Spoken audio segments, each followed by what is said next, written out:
A couple of years ago, Laura and I decided to tackle one of the biggest challenges of our lives. We decided to tackle 365 activities all around New Zealand in 365 days. This is day 65, in which we're going to be trying kite landboarding. If you're not sure what that is, well, watch the video, and if you have some questions, check out with me at the end of the video, in which I'm going to answer all the questions that we received the first time we published the video. See you then.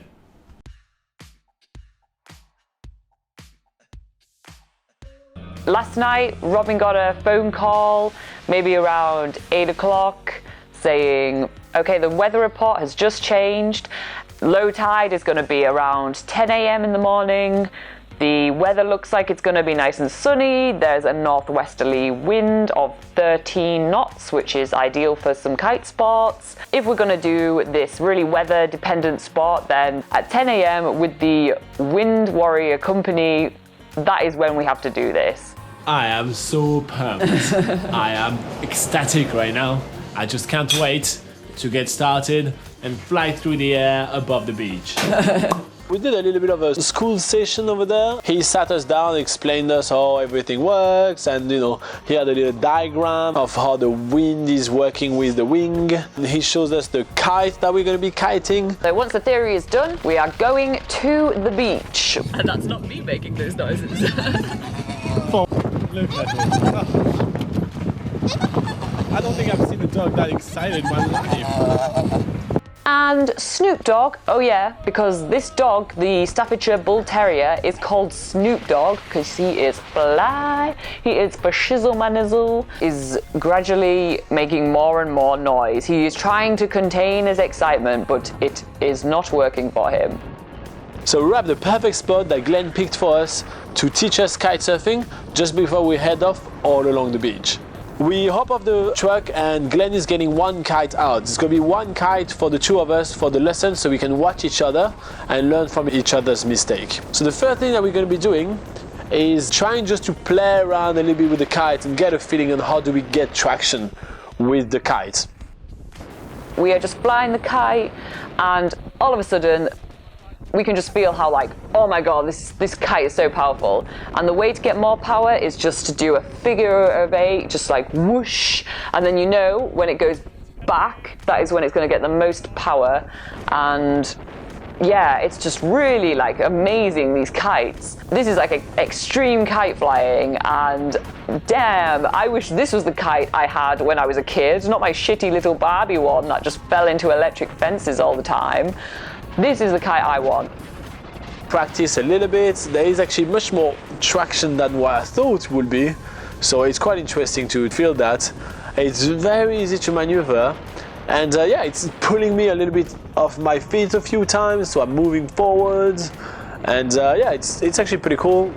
Even the smallest motion on your wrists to do a figure of 8 or whatever, that has so much movement at the kite. So really all the control is up to you. You just have to learn how to master the wind.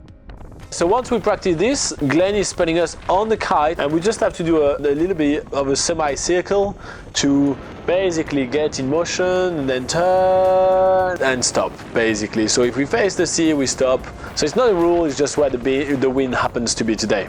So we're getting a little bit of a feel with it. Both of us kind of trip a couple of times. It's a lot of things to manage to make it work, but it's really cool to, just this feeling of basically paddling in the air and mastering the forces of the wind. It's hard to describe how cool that is.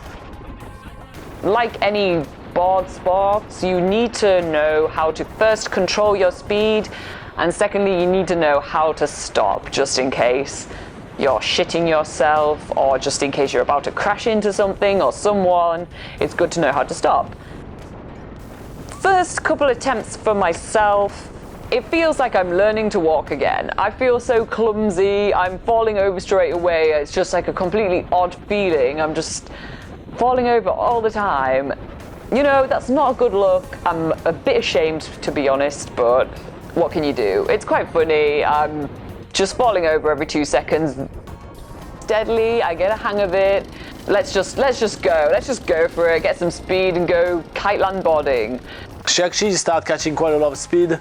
She's maneuvering her way to get a little bit of speed, and then she can stop in a comfortable position and get a little bit of traction. Aside from her bum sticking out so much, she seems like a professional. It looks pretty cool. Glenn, which is a real professional, is praising Laura's skills quite a lot.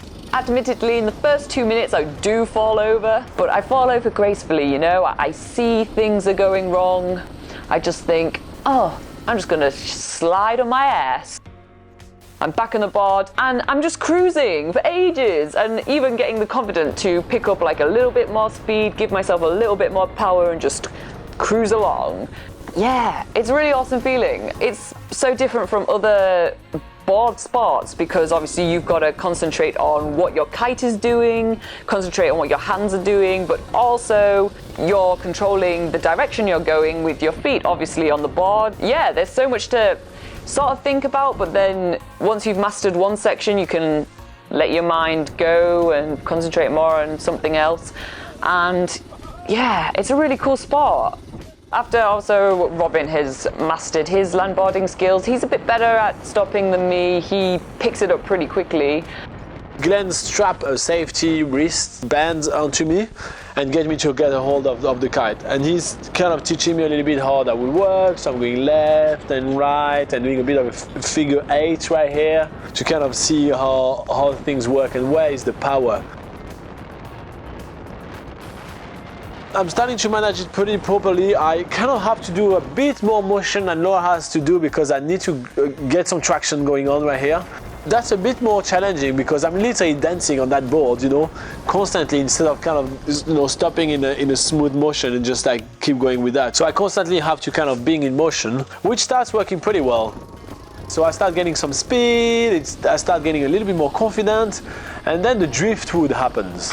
We arrive in a section of the beach which has a lot of driftwood, and I have to both manage the kite, stay on my feet, and also avoid a bit the driftwood by maneuvering it a bit like a skateboard.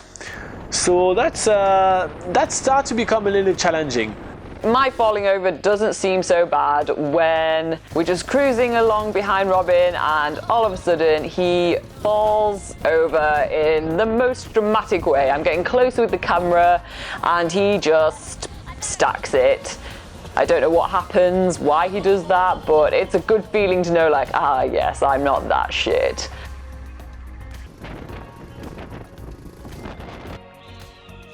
Flying a kite like that and getting it to track you makes you see the invisible force of the wind, and it's really cool. I kind of slowly falling in love with that sport right here.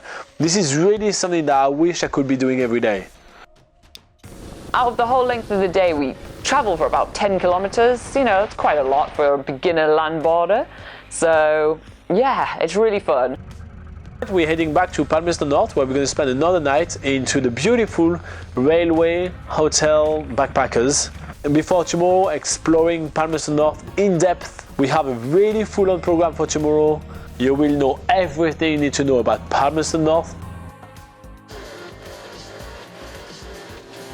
I'm looking for some meantime. Have you seen any?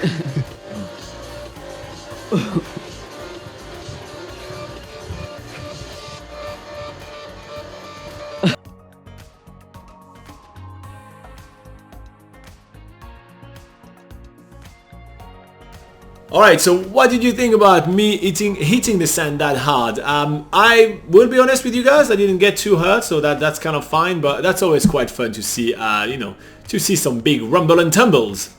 Alright, so let's check out some of the questions and comments that we got the first time that we published the video. By the way, while I'm loading those one up, you can check out www.nzpocketguide.com. It's our website and it's the largest travel guide of New Zealand ever written. And it's entirely free, so you may want to check this one out. And if you do have questions of your own, remember you can put them in the comments of any of our videos and we usually answer to you, or we answer during one of our live sessions. And if you don't know what our live sessions are, wait a minute. We sit on this couch over there every single Sunday for 1 hour and we answer all your questions about traveling in New Zealand. If you want to know more, there's a link in the description below. You can just click, see what time it is, pop in and come and chat with us and plan the best trip possible in New Zealand. Alright, So we had Shin Filmis Guke. Ooh, I'm sorry about messing up with your username. And he or she says, really nice to see some beginners video instead of the guys doing 360 loop all the time. Cheers.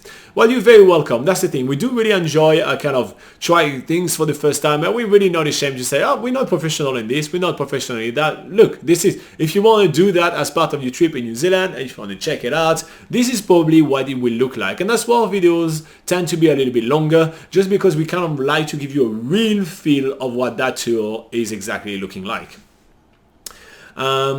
So yeah, everybody else is kind of mocking me for falling, and we also have Johnny Taylor that says, how were the bodies feeling the next day? Not too bruised and sore, and did either of you pursue kiting?